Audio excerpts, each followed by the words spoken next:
прокуратурай вахш чӣ кард оғоз кард.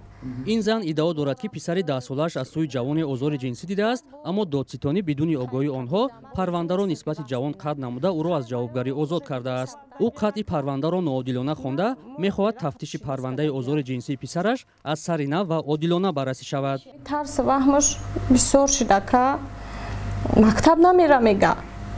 Мактаб намерам, ҳама ҷом дар мекунам, намерам мактаб, худо мегум барои чӣ мактаб намерам, мерам маълимаша мепурсам, мегум ки ҳамира ягон кас мезана, ягон гапа, ягон чӣ гапа, мегум ҳами мактаб намерава, мегум намехоҳам, метарса хона намебироя.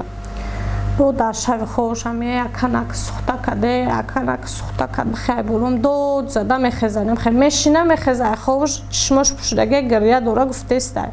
додситони вахш дар қарори худ оид ба қатъи парванда нисбати ҷавони айбдоршаванда хулосаи чанд ташхисро дар нисбати ноболиғ зикр карда, иттиҳомот алайҳи ҷавонро исбот нашуда арзёбӣ кардааст. дар нусхаи ин қарор айбдоршаванда ҳангоми нишондод худро бегуноҳ донистааст.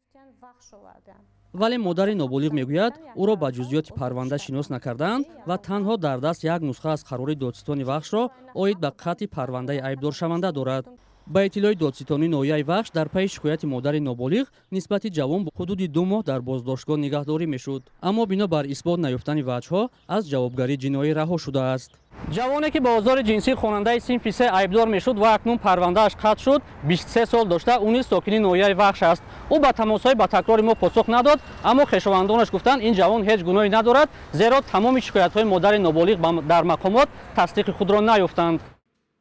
дар ҳамин ҳол адвокати ноболиғ зимни як тамоси телефонӣ гуфт тафтиши парвандаи зерҳимояаш мунсифона сурат нагирифтааст ва дар шаффофияти натиҷаҳои 2 ташхис низ шубҳа дорад.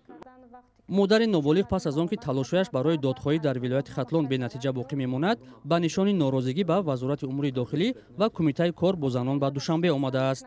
мегӯяд ба ӯ ваъдаи расидагӣ ба қазияи озори ҷинсии писарашро доданд ва талошҳояшро барои муҷозоти ҷавон идома хоҳад дод.